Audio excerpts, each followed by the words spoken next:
आइए हम अपने आगे के भाग में चलते हैं रामायण जी में।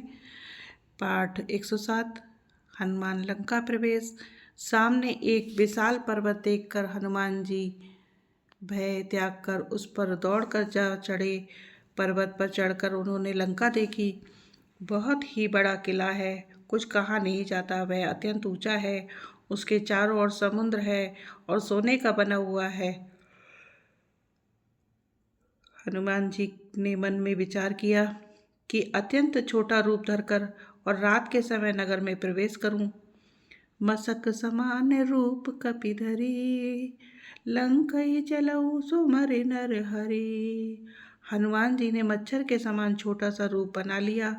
लंका के द्वार पर पहुंचे हैं हनुमान लंकनी। नाम लंकनी एक निसीचर, सो कह चलसि मोहि निंदरी। वहाँ पर लंकनी नामक राक्षसी रहती थी।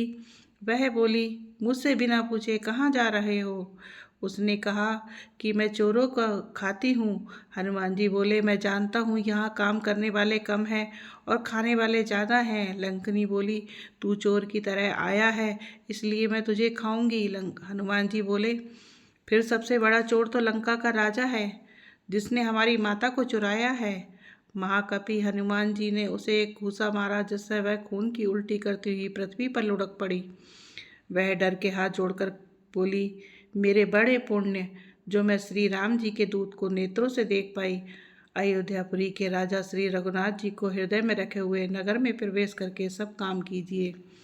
उसके लिए विष अमृत हो जाता है, शत्रु मित्रता करने लगते हैं, समुद्र गाय के खुर के बराबर हो जाता है, अग्नि में शीतलता आ जाती है, और हे गरुड़ जी, सुमेर पर्वत उसके लिए रज के समान हो जाता है, जिसे श्री रामचंद्र जी ने एक बार कृपा करके देख लिया।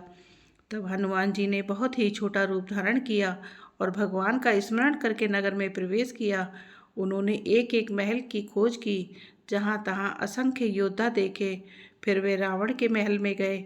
वह अत्यंत विचित्र था, जिसका वर्णन नहीं हो सकता। रावण उस समय सो रहा था, लेकिन महल में जानकी जी नहीं दिखाई दी। इसी के साथ ये रामायण पाठ भी संपन्न हुआ। अब हम अपने आगे के भाग में मिलेंगे आपसे। जय श्री राम। हमारा चैनल लाइक शेयर सब्सक्राइब करें और पुण्य के भागी बने।